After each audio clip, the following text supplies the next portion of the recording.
Check out this lovely lady. This is Miss Shellie Hunt. Look at this dress. I'm telling her, she looks pretty woman. Julia Roberts. All of you have seen the movie. Gorgeous. So what stuck out in my mind, which because we are a success talk show and we've interviewed so many celebrities and entrepreneurs on their success, I love this. Success is by design. Thank right, you. Shellie? Yes, it is truly by design. Absolutely. So people are always saying, this happened to me, I'm such a victim, and if I had my own breaks and that sort of thing. Do you find that that is the majority of what people are thinking because they didn't have that silver spoon or growing up and all of that? Well, I grew up under a house in Boston next to a water heater, like literally under a house. And I think that one of the things that I find entrepreneurially and business-wise and service-wise, one, people stop themselves and talk themselves out of actually even starting a business. They get overwhelmed. They think of all the different things. There really are no obstacles. It has nothing to do with how much money you have, how old you are, how if you're male, female, tall, short, your butt's too big. It really doesn't matter. That's all a story that we make up in our mind. It truly is, because success is by design. And it's being able to first look at our self-imposed limitations. That's number one. Okay. Two, know anything is possible. If you can think of it, it can be created.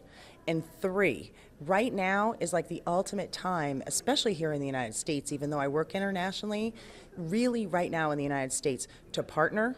I mean, I've had inventors where we've sold their inventions for $300,000 in less than 60 days without really a lot of money up front. So anything can be turned over. Anything can be done. It just, thirdly, has to be strategized. So, okay, tell me, I kind of want to go back to your own personal story here. Okay. So you go from having nothing to having something. Okay. Take me through some of those steps, because I don't think it would happen overnight for you to go from A to Z. So tell me about that.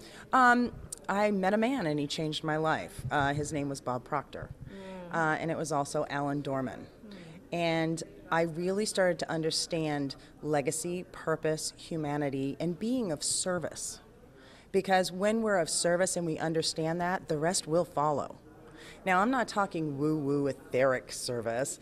I'm talking your services or your product being of service to humanity or to people or to whatever it is that it is serving. So I understood those principles, and then I really went on in my 20s because I really wanted to understand how people owned multiple businesses, and they didn't have to give up their personal life. Like, they were actually happy, like they were not a slave to the business. The business, I always have this saying, and I say, businesses are meant to free us from the chains that bind us, not so we're bound by the chains of a business. And so I went on a mission and I understudied a lot of people that owned multiple businesses. I knew it was possible. It wasn't just movie stars that did it and had happy personal lives. And what I found was there were certain strategies and certain success principles that they absolutely used. And so that's what I love to show people. Can you give me some of those success strategies?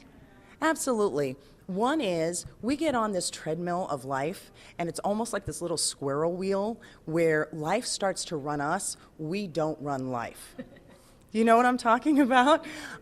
Where we are habitual creatures as human beings, and it's really for us to be able to set our own pace and our own patterns. And any time that we're changing patterns, it feels awkward. It feels weird. It's like, this doesn't feel normal. But if you're not getting the results that you want in your life, you've got to change your habitual patterns. Okay. So one of the things is, for example, take a look at what you do in your life. What time do you wake up in the morning? How do you wake up? What's your attitude in the morning? What does your week look like?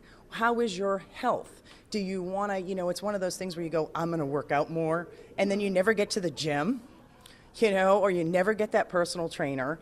So you've got to be able to really adjust your schedule to how you want it to be.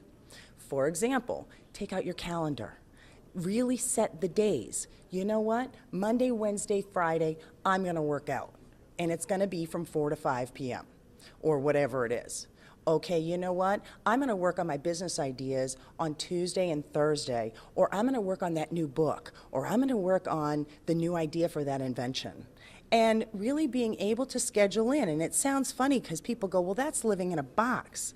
But really being able to schedule in your free time, your relationship time, your self-time. Self-time is important. Your family time, your business time, your business expansion time, your children time, you know, that's outside of your, if you have children. So really the whole gist, in a nutshell, is that you start to run your life, not your life runs you. That is the start, absolutely, of success. I like that. I really like that a lot.